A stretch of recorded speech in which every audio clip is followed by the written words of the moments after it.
Je serre plus fort le volant alors que les grilles en fer de la propriété de mes parents s'ouvrent. La montée vers leur manoir du Connecticut me donne toujours l'impression d'entrer dans un autre monde, un monde où je me tiens perpétuellement à l'extérieur, regardant à l'intérieur. Les feuilles d'automne crissent sous mes pneus, une symphonie d'or et de cramoisi qui jure avec le sentiment de vide dans ma poitrine. Ma jupe crayon anthracite et ma blouse bordeaux sont de bon goût mais discrètes, un choix délibéré pour la célébration de leur 35e anniversaire. Je sais par expérience que ma mère préfère que je me fonde dans le décor plutôt que de me faire remarquer. Avant même que je puisse prendre mon sac à main sur le siège passager, la Mercedes argentée d'Elisa se gare derrière moi. Je la regarde dans le rétroviseur alors qu'elle émerge dans une robe dorée chatoyante qui capte le soleil de fin d'après-midi. Timing parfait, comme toujours. La porte d'entrée s'ouvre. Mon père se tient droit dans son costume sur mesure, ma mère radieuse à ses côtés en soie bleu pâle. Leur visage s'illumine alors qu'Elisa flotte vers eux. « Voilà notre princesse », s'exclame maman, les bras tendus. Papa enlace Elisa dans une étreinte d'ours, la soulevant légèrement du sol. L'invité d'honneur arrive. Je sors de ma voiture en lissant ma jupe. Maman jette un coup d'œil par-dessus l'épaule d'Elisa, son sourire s'atténuant juste assez pour que je sois la seule à le remarquer. « Véronica, tu es arrivée », une déclaration, pas une exclamation. Papa me donne une petite tape sur l'épaule avant de se retourner vers Elisa. « Ma chérie, attends de voir les décorations. Nous nous sommes surpassés cette année. » À l'intérieur, le grand hall d'entrée scintille de cristal et d'argent. Des roses blanches et des lys débordent de vases surdimensionnés, leur parfum presque écrasant. Un quatuor à cordes joue doucement dans le coin rien que le meilleur pour l'anniversaire de Robert et Eleanor White. Je balaie du regard l'entrée de la salle à manger, où un plan de table encadré repose sur un support antique. Mon doigt trace l'élégante calligraphie jusqu'à ce que je trouve mon nom, table 14, coin éloigné, près des portes de la cuisine, assis table de mes parents et d'Elisa. Nous voulions nous assurer que tu puisses réseauter, dit maman, soudain à mes côtés. Les Henderson seront à ta table. Ils sont toujours à la recherche de consultants en technologie. J'acquiesce, ravalant la douleur familière. Quelle attention. Elle me tapote distraitement le bras avant de s'éloigner pour saluer les premiers arrivants. L'organisatrice de l'événement, une femme filiforme avec un presse-papier attaché en permanence à sa main, accule ma mère près du grand escalier. Je me dirige vers le bar, mais leur voix traverse le sol en marbre. À propos des photographies, Madame White, dit l'organisatrice, nous avons programmé le photographe pour 7h30. Cela conviendra-t-il pour les portraits de famille? La voix de ma mère baisse à un murmure de scène. C'est bien, mais assurez-vous que nous en ayons une avec seulement nous trois Robert, moi-même et Elisa. C'est celle que nous voudrons agrandir pour le salon. Ma main se fige autour de la flûte de champagne qu'un serveur vient de me tendre. E3. Pas 4. Jamais 4. Le serveur, un jeune homme aux yeux bienveillants, remarque mon expression. Il remplit mon verre avec un regard compatissant avant de s'éloigner discrètement. Je me retire dans une alcôve de fenêtre, les souvenirs m'envahissant sans y être invité. Dîner de Thanksgiving, 8 ans, assise à la table des enfants tandis qu'Elisa, à peine 5 ans, était fièrement assise entre maman et papa. Les matins de Noël où la pile de cadeaux d'Elisa éclipsait la mienne, se déversant sur le sol du salon tandis que la mienne tenait proprement sous une seule branche de sapin. Mon championnat de débat au lycée, où mes parents sont arrivés pendant les remarques de clôture, après avoir assisté à toute la répétition de la chorale de l'école primaire d'Elisa. Le schéma a été établi tôt et n'a jamais dévié, Véronica, la pensée après coup, Elisa, le centre chéri. À 16 ans, j'avais trouvé mon évasion dans des livres de commerce écornés empruntés à la bibliothèque. Tandis qu'Elisa collectionnait des rubans de participation à divers passe-temps qu'elle abandonnait rapidement, je rédigeais des plans d'affaires à notre table de cuisine. Un service de conciergerie pour étudiants, avérit papa, jetant à peine un coup d'œil à ma proposition détaillée. Ma chérie, concentre-toi sur tes études. Laisse les idées d'affaires aux professionnels.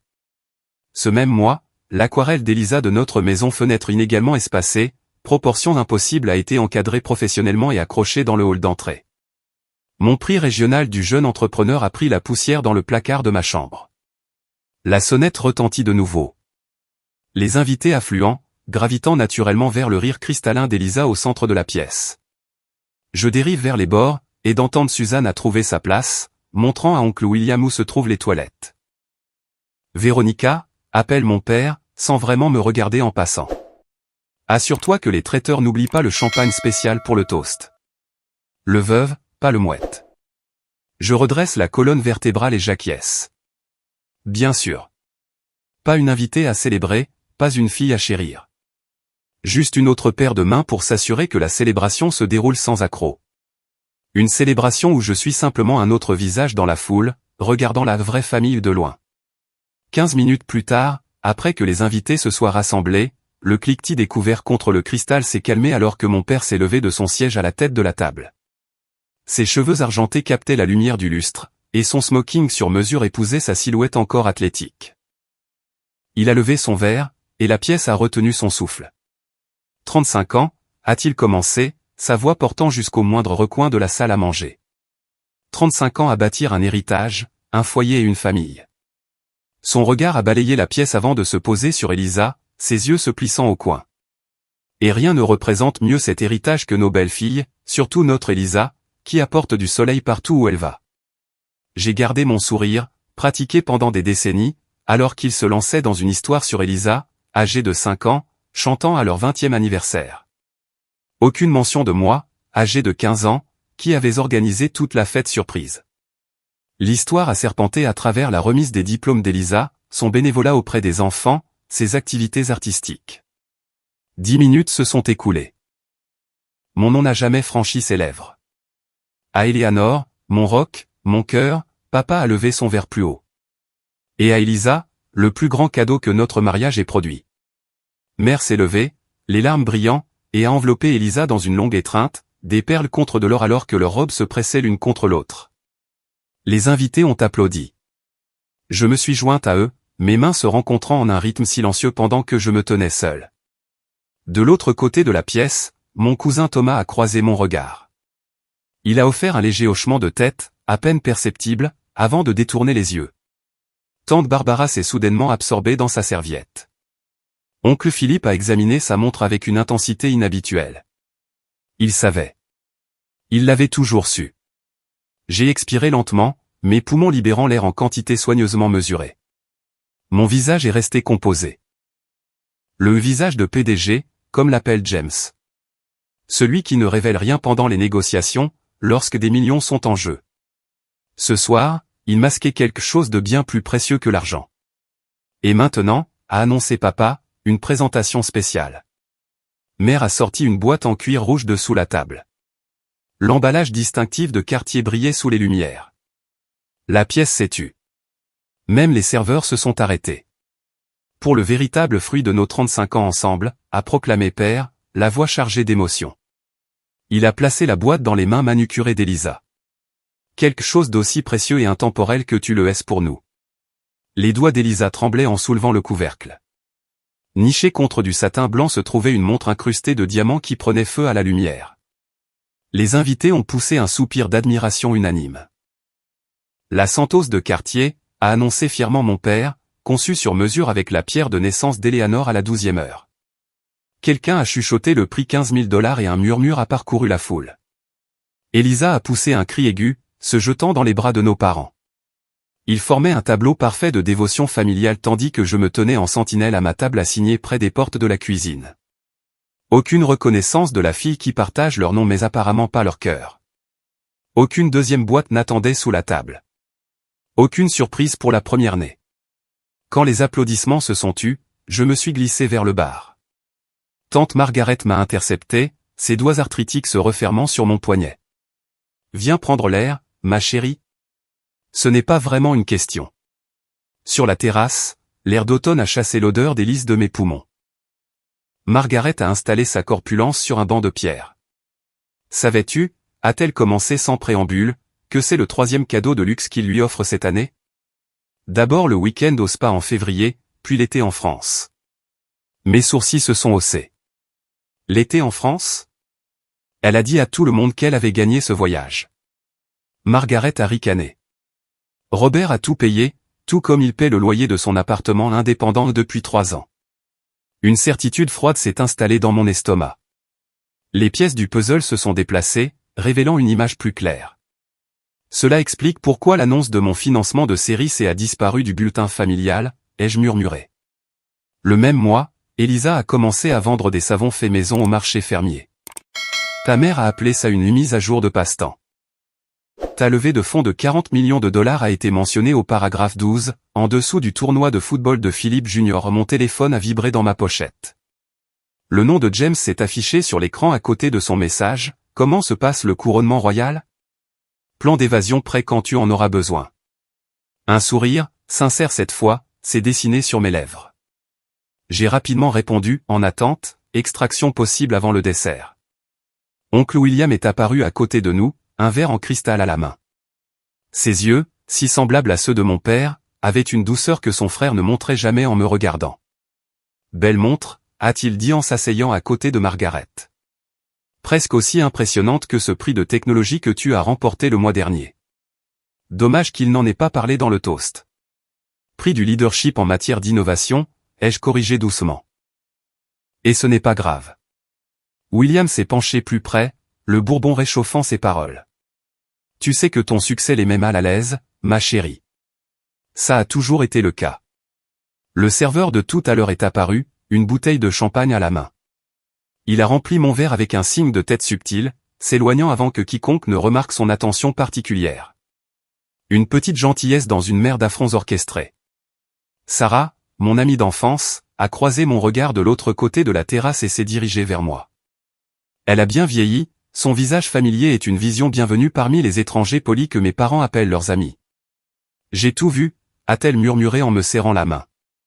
Tu veux t'éclipser par l'arrière comme au bal de fin d'année? Avant que je puisse répondre, mon téléphone a sonné, la sonnerie spéciale de mon assistante. Véronica White, ai-je répondu, ma voix d'affaires fermement en place. Madame White, je sais que vous êtes à un événement familial, a dit Alexis, suivant notre scénario préétabli, mais il y a une situation urgente avec le client de Singapour. Je comprends. Donnez-moi 10 minutes. Alors que je glissais le téléphone dans ma pochette, la voix de l'organisatrice de l'événement a retenti sur la terrasse. Photo de famille sur le grand escalier. Tout le monde, veuillez vous rassembler dans le hall. Les invités sont rentrés à l'intérieur, un fleuve de soie et d'eau de Cologne. J'ai suivi, trouvant ma place assignée sur la marche la plus basse. Mère a ajusté les cheveux d'Elisa, papa a redressé sa cravate, et le photographe nous a positionnés avec une efficacité experte. Je me tenais à l'extrême bord, la moitié de mon corps déjà hors du cadre. Flash, clic, c'est fait. Maintenant, a dit Mère, sa voix portant dans l'espace marbré, juste nous trois pour le portrait spécial. Elle ne m'a pas regardé en le disant, elle n'en avait pas besoin. L'instruction flottait dans l'air, claire dans sa signification. Je suis resté figé alors qu'il se réarrangeait mère, père, fille préférée au centre de l'escalier. La vraie famille, la famille complète, sans moi. Le photographe a ajusté ses réglages. Les invités ont regardé. Personne n'a parlé. Je suis resté exactement où j'étais, ne reculant ni ne protestant, alors que les dernières photos étaient prises. L'image sera accrochée dans la pièce, je le sais. Un enregistrement permanent de ma place dans la hiérarchie de la famille White, nulle part du tout. Je me suis éclipsé de la fête quand maman et papa ont tiré Elisa au centre de la pièce pour un toast au champagne.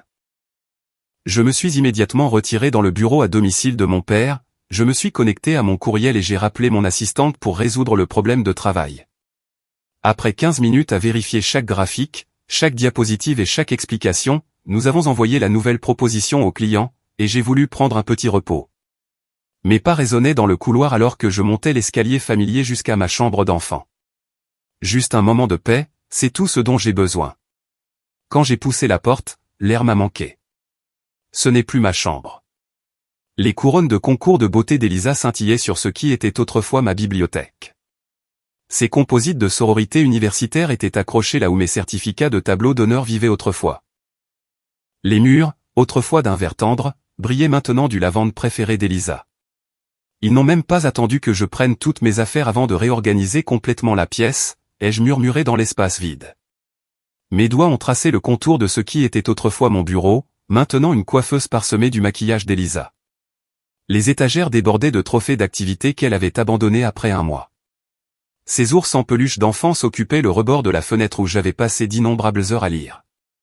J'ai ouvert le placard, le dernier endroit où il pouvait rester quelque chose de moi. Une boîte en carton était assise dans le coin, étiquetée Véronica d'hiver.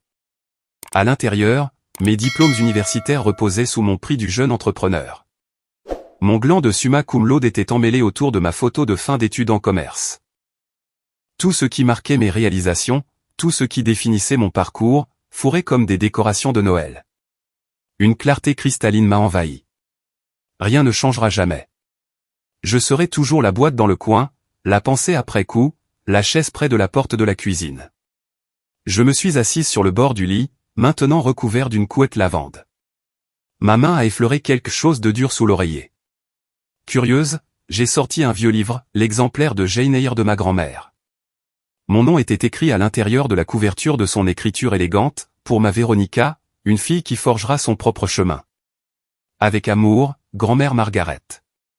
Je me souviens comment grand-mère me prenait à part lors des réunions de famille, ses yeux pétillants alors qu'elle me glissait des livres pendant qu'Elisa ouvrait des montagnes de cadeaux. Les livres construisent des mondes intérieurs, murmurait-elle, où personne ne peut te dire qui être. En tournant les pages, une enveloppe a glissé, jaunie par le temps mais scellée avec de la cire portant l'initiale de ma grand-mère. Mon nom était écrit sur le devant. Les rires de la fête montaient à l'étage alors que je brisais le seau. La lettre à l'intérieur était datée de 3 semaines avant la mort de grand-mère, il y a près de 5 ans. Ma très chère Véronica, si vous lisez ceci, vous avez enfin cherché refuge dans les pages de Jane Eyre. Je savais que ce jour viendrait, où le poids de l'invisibilité deviendrait trop lourd à porter. Je reconnais trop bien le schéma. La famille de votre grand-père m'a traité tout comme la vôtre vous traite, comme si j'étais un personnage secondaire dans l'histoire de quelqu'un d'autre. Mais sachez ceci, ma chérie, vous êtes la protagoniste de votre propre vie. J'ai pris des dispositions avec Monsieur Abernathy à la banque. Il y a un compte à votre nom uniquement, contenant à la fois des fonds et mes journaux personnels. Le code pour y accéder est la date de notre visite au Metropolitan Museum, juste nous deux. Il ne s'agit pas d'argent, bien que cela aidera. Il s'agit d'héritage. Vous êtes ma véritable héritière spirituelle, celle qui porte ma détermination. Les silencieux observent, apprennent et finissent par réussir là où les célébrés échouent. Rappelez-vous, Véronica, parfois la famille est celle qui vous voit, pas celle qui partage votre nom. Avec une foi infinie en vous, grand-mère Margaret. Les larmes sont venues, chaudes et rapides, brouillant les mots. Elle savait. Toutes ces années, elle a vu ce qui se passait et a préparé cette bouée de sauvetage. Ma grand-mère, la seule personne dans cette maison qui m'ait jamais vraiment vu. J'ai pris mon téléphone, ayant besoin de me connecter avec des gens qui m'appréciaient. 3 messages m'attendaient de la part de mes partenaires commerciaux. James, comment se passe le cirque familial? N'oublie pas, notre réservation au restaurant est toujours en attente si tu as besoin d'une issue de secours. Michel, cette réunion d'acquisition s'est parfaitement déroulée. Le conseil d'administration a voté à l'unanimité en ta faveur. Tu es un génie, rappelle-le à ta famille quand ils te mettront à la table des enfants. David, nous sommes tous là quand tu as besoin de nous. Tu es une vraie famille. Mes doigts ont plané sur l'écran avant que je ne tape en retour, grand-mère m'a laissé une lettre et, apparemment, un héritage. Je pense qu'il est temps que j'arrête d'attendre une place à leur table. Leurs réponses sont arrivées immédiatement. James, il était temps. Nous te gardons une chaise à la tête de la nôtre depuis des années. Michel, quoi que tu décides, nous sommes avec toi. David, ta grand-mère a l'air d'être la seule white intelligente à part toi. J'ai repensé à la façon dont ils se sont ralliés à moi lorsque nous avons créé l'entreprise, à la façon dont ils m'ont défendu lorsque les clients ont supposé que James était le PDG, à la façon dont ils ont célébré chaque jalon avec une joie sincère pour mon succès. Quelle différence avec les félicitations creuses de mes parents, toujours suivies de Eumée et Elisa. Ma mâchoire s'est crispée. J'ai glissé la lettre dans mon sac à main et je me suis dirigé vers le mur où une photo de famille de ma remise de diplôme du lycée était accrochée. J'étais sur le bord, comme toujours. Je l'ai retiré du cadre, je me suis soigneusement découpé du bord et j'ai placé la petite photo dans mon portefeuille. Dans le dressing de maman, j'ai repéré la broche de grand-mère épinglée sur une écharpe empruntée il y a des années et jamais rendue. Je l'ai délicatement détachée, sentant son poids dans ma paume avant de l'attacher à ma blouse. En bas, j'ai aperçu Monsieur Abernathy, le conseiller financier de mes parents, sirotant du champagne près des portes du jardin. Je me suis approché avec une confiance nouvelle. Monsieur Abernathy, je crois que nous avons des affaires à discuter. Je lui ai tendu ma carte. À votre convenance, bien sûr. Ses yeux se sont légèrement écarquillés en lisant « Veronica White, PDG, White Innovation ». Il l'a soigneusement glissé dans sa poche. Je suis la croissance de votre entreprise. Un travail impressionnant. Votre grand-mère serait fière. Oui, ai-je dit doucement. Je crois qu'elle le serait. La fête tourbillonnait autour de moi alors que je traversais la foule, la tête plus haute qu'elle ne l'avait été de toute la soirée. Personne n'a remarqué que je tendais mon ticket au voiturier. Personne n'a vu ma voiture s'éloigner de la maison. Dans le rétroviseur, les lumières de la fête diminuaient. Des larmes coulaient sur mon visage, mais ma respiration se calmait. Mon téléphone a vibré avec un texto d'Elisa, « Où es-tu ? Ils sont sur le point de couper le gâteau. » Je n'ai pas répondu. Au lieu de cela, j'ai touché la broche de grand-mère, sentant ses contours sous mes doigts. La route devant moi était claire et ouverte. Pour la première fois en 32 ans, je ne conduisais pas vers l'approbation de mes parents, mais loin de leur rejet. La chaise vide que j'ai laissée derrière moi pouvait rester vide. J'avais une autre place qui m'attendait, à une autre table, avec des gens qui faisaient de la place dans leur cœur. L'air frais de l'automne a rempli mes poumons alors que je sortais de ma voiture à la fontaine. La lueur chaude et dorée du restaurant se déversait sur le trottoir, un phare après l'ombre froide du domaine de mes parents. Mes mains avaient enfin cessé de trembler sur le volant. 40 minutes de conduite avec des larmes brouillant la route avaient été dangereuses mais nécessaires. Certaines distances ne se mesurent pas en miles. À travers les fenêtres, je les ai aperçus déjà rassemblés à notre table d'angle habituelle, James, Caitlin et Robert. Mes partenaires commerciaux. Ma famille choisie. Ils ne m'avaient pas encore vu, mais ils attendaient. Le champagne était déjà versé. Le maître d'hôtel m'a repéré avant que je n'atteigne la porte. Mademoiselle White, nous vous attendions. Son sourire sincère a créé des rides autour de ses yeux. Vos amis vous attendent. Puis-je prendre votre manteau ? À l'intérieur, le restaurant bourdonnait de conversations feutrées et du léger cliquetis des couverts sur la porcelaine fine. Les parfums d'ail, de beurre et d'herbes fraîches ont remplacé le parfum écœurant des roses blanches de ma mère. James a levé les yeux le premier, son visage s'illuminant. La voilà. Je me suis glissé sur ma chaise qui m'attendait, celle qui m'est toujours réservée, pas assis table des gens que j'aime. Tu t'es vraiment échappé, a dit Caitlin en me prenant la main. On pariait pour savoir si tu arriverais avant le dessert. James a levé sa flûte de champagne. À la femme qui a bâti quelque chose de réel, a-t-il dit. Pendant que d'autres organisaient des fêtes, vous planifiez l'avenir. Les mots ont débloqué quelque chose dans ma poitrine. Mon sourire, le premier authentique de la soirée, me semblait étranger sur mon visage, comme un muscle longtemps inutilisé. Mon téléphone a vibré dans mon sac à main. Puis de nouveau. Et de nouveau. Laisse-moi deviner, a dit Robert, les sourcils haussés. L'équipe de recherche a été déployée. J'ai sorti mon téléphone. 3 textos d'Elisa, chacun plus frénétique que le précédent, où es-tu passé ?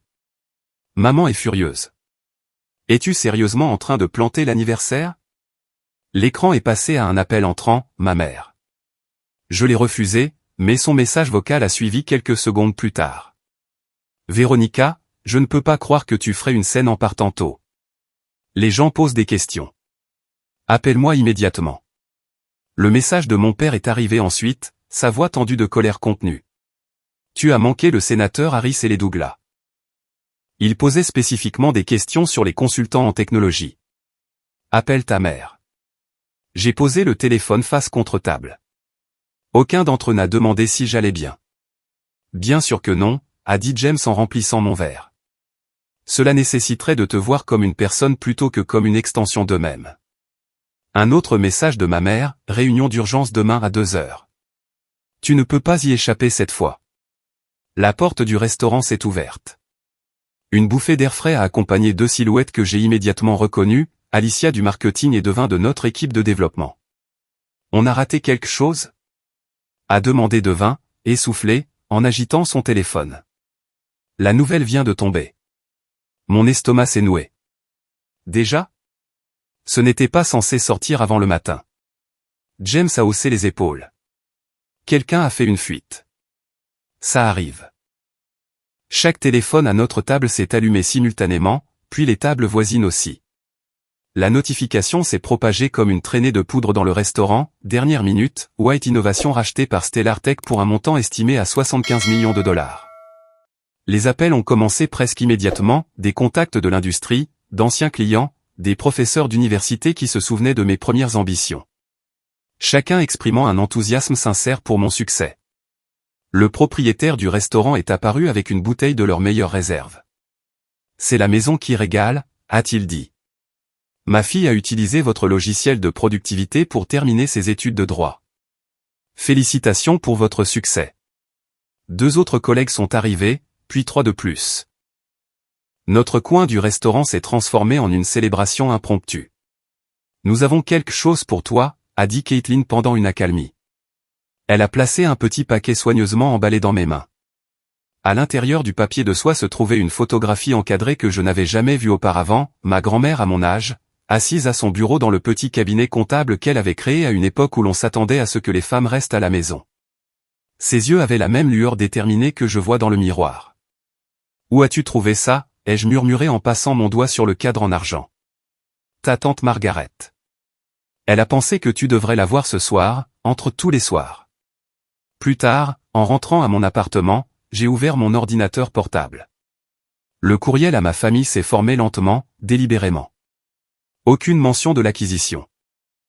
Aucun détail qu'ils pourraient utiliser pour faire de mon succès leur affaire. Juste des limites claires concernant ma participation aux futurs événements familiaux. Je suis parti tôt parce que j'avais besoin d'être là où j'étais la bienvenue. Je vous souhaite à tous les deux un joyeux anniversaire, mais je n'assisterai plus à des événements où je suis traité comme une simple formalité plutôt que comme une fille. Gotha. Mon doigt a plané sur le bouton d'envoi. Pas encore. Ce soir appartenait à ceux qui voyaient ma valeur sans avoir besoin de gros titres pour le prouver. J'ai fermé l'ordinateur portable. Pour la première fois depuis des années, le poids des attentes s'est levé de mes épaules. Autour de moi, les visages brillaient d'une affection sincère. Pas d'agenda caché. Pas d'amour conditionnel. Demain apporterait des complications. Ce soir, j'étais exactement là où je devais être. Le lendemain, pour la réunion, j'ai délibérément choisi le Méridien, un restaurant élégant au 40e étage du plus récent gratte-ciel de Hartford. Des baies vitrées encadraient la rivière Connecticut comme une œuvre d'art. Un lieu de pouvoir. Mon territoire, pas le leur. Mélissa, mon assistante de direction, est arrivée avec moi précisément 5 minutes avant 2 heures. Souviens-toi, a-t-elle murmuré en disposant des dossiers sur la table, je te ferai signe quand 30 minutes se seront écoulées. J'acquiesce, lissant la blouse en soie bordeaux que j'ai choisie pour aujourd'hui, une armure, pas une tenue d'apaisement. Mes parents sont arrivés avec 7 minutes de retard. Le collier de perles de mer brillait contre son pull en cachemire. Le costume sur mesure de père coûtait probablement plus cher que l'hypothèque mensuelle de la plupart des gens. Ils ont hésité à la vue de Mélissa, clairement déconcertée par sa présence. Je ne savais pas que c'était une réunion d'affaires, a dit père en jetant un regard appuyé sur le portefeuille de Mélissa. Juste quelques documents dont je pourrais avoir besoin. Ma voix est restée neutre. Mélissa, merci de les avoir apportés. Avant qu'il ne puisse objecter davantage, l'hôtesse a conduit Elisa vers notre table. Mon estomac s'est noué. Bien sûr, ils avaient amené des renforts. La circulation était horrible, a dit Elisa en se glissant sur la chaise à côté de mère. Ses yeux passaient nerveusement de l'un à l'autre. L'enfant chéri envoyait comme appât émotionnel. Mère s'est tamponnée les yeux avant même que nous ayons commandé de l'eau. As-tu la moindre idée à quel point c'était embarrassant? Les gens ont demandé où tu étais passé. Quoi qu'il en soit. Des membres de la famille ont remarqué ta chaise vide, a ajouté père en se penchant en avant. Les Henderson ont spécifiquement posé des questions sur toi. Les Henderson. Toujours le lien commercial. Jamais préoccupé pour moi. Je suis parti après avoir été exclu de la photo de famille, ai-je déclaré simplement. Celle que mère a spécifiquement demandée avec juste nous trois. La main de mère a volé à sa gorge. Tu as entendu ça? Ce n'était qu'une photo, Véronica. Ne sois pas dramatique. Une photo qui capture parfaitement 32 ans de dynamique familiale. Mélissa a silencieusement fait glisser un dossier vers moi. Je l'ai ouvert, sortant des photographies d'enfance que j'avais collectées et arrangées chronologiquement. Noël 1998. J'ai posé la première photo sur la table. Elisa au premier plan. Moi, coupé à moitié du cadre. C'était juste un mauvais angle, a protesté Mère. J'en ai posé une autre. Ma remise de diplôme du lycée. Vous regardant tous les deux Elisa pendant que je tiens mon diplôme. C'est ridicule, a soufflé Père. Nous étions présents, n'est-ce pas? Le serveur s'est approché. Père a commandé un scotch cher. Mère a demandé de l'eau pétillante. Elisa a imité son choix. Juste un café. Noir, ai-je dit au serveur, qui a hoché la tête et s'est retiré. Elisa s'est penchée en avant, la voix répétée. Je me suis senti attaqué quand tu es partie, Véronica. Comme si tu me punissais d'être aimé. Les tentatives de culpabilisation calculée ne fonctionnent plus. J'ai simplement attendu. Nous avons dit à la famille que tu avais du stress au travail, a finalement admis Mère. Que tu étais sous pression. Les gens comprennent l'épuisement professionnel. Comme c'est pratique. J'ai bu de l'eau, laissant le silence s'étirer de manière inconfortable. Vous avez réécrit mon absence en quelque chose qui ne nécessite ni explication ni responsabilité de votre part. Le visage de Père s'est assombri. Tu as des obligations envers cette famille. Ta grand-mère aurait honte de ton comportement. Mon rire m'a surprise moi-même. Grand-mère m'a laissé une lettre. Et des fonds spécifiquement désignés pour moi seul. J'ai retiré la lettre de mon dossier. Elle a reconnu le schéma quand elle était encore en vie. Mère a pâli. Quelle lettre? Quel fonds? Ce dont vous ne m'avez jamais parlé. L'héritage que j'ai découvert après sa mort. Père a frappé la table de sa main, faisant sauter les verres. Toi et tes affaires. Jouer à l'entrepreneur au lieu de rejoindre un cabinet respectable. Tu crois que je ne vois pas de quoi il s'agit? De la recherche d'attention, comme quand tu étais petite. Robert, a sifflé Mère en regardant autour d'elle. Les gens commencent à remarquer. Le succès t'a changé, a dit Mère en se penchant en avant. Tu comprenais autrefois que la famille passe avant tout. Le mascara d'Elisa a coulé alors que des larmes se formaient. Tu as toujours eu besoin de tout ramener à toi. Même mes moments doivent devenir tes sentiments. Leur tactique m'aurait peut-être blessé autrefois. Maintenant, je les vois clairement pour ce qu'elles sont, de la manipulation, pas de l'amour. Vous avez raison sur un point, ai-je dit calmement. Le succès m'a changé. Il m'a montré que je méritais une place à des tables où je suis apprécié, pas simplement toléré. Je vois. J'ai placé ma carte de visite au centre de la table en verre. Les lettres en relief brillaient. Véronica White, PDG, White Innovation. Mon entreprise a conclu une acquisition de 75 millions de dollars la semaine dernière. La nouvelle est tombée hier soir, pendant votre dîner de célébration. Leurs expressions stupéfaites seraient comiques si elles n'étaient pas si tristes. Si vous souhaitez avoir une relation à l'avenir, ce sera à de nouvelles conditions. Un respect mutuel. Plus d'exclusion. Plus de Véronica dans le coin pendant qu'Elisa est au centre de la scène. Père a récupéré le premier. Maintenant, écoute bien. Non, ai-je interrompu en me levant. Vous avez eu 32 ans pour parler. J'ai eu mon mot à dire aujourd'hui. J'ai rassemblé mes affaires pendant qu'il restait figé. Mélissa a suivi mon exemple. J'aimerais avoir une relation avec vous tous, ai-je dit, ma voix s'adoucissant légèrement. Mais je n'en ai plus besoin. Il y a une différence. La main de Mère tremblait autour de son verre d'eau. La mâchoire de Père se crispait. Elisa avait l'air complètement perdue, voyant peut-être pour la première fois comment le système familial fonctionnait et comment il se brisait maintenant. Encore une fois, félicitations pour votre anniversaire, ai-je dit en redressant les épaules. Je vous souhaite sincèrement du bonheur. Je suis parti sans me retourner, chaque pas plus léger que le précédent. Leur silence m'a suivi jusqu'à l'ascenseur, mais pour une fois, il ne m'a pas défini. Les portes se sont refermées sur leur visage stupéfait, et j'ai expiré 32 ans d'attente pour compter. Mon reflet dans les portes polies de l'ascenseur montrait quelque chose d'inhabituel sur mon visage. La paix. Je suis dans la cuisine de mon Penthouse, regardant le coucher de soleil printanier peindre la ligne d'horizon de Hartford en or. 6 mois que j'ai quitté le dîner d'anniversaire de mes parents. 6 mois de reconstruction selon mes propres termes.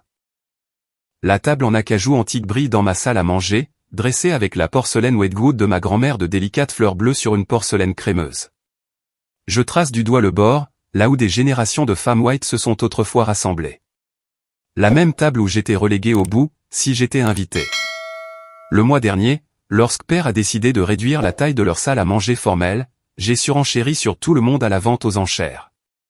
La table est rentrée avec moi, non pas comme une offre de paix, mais comme une réclamation. La sonnette retentit.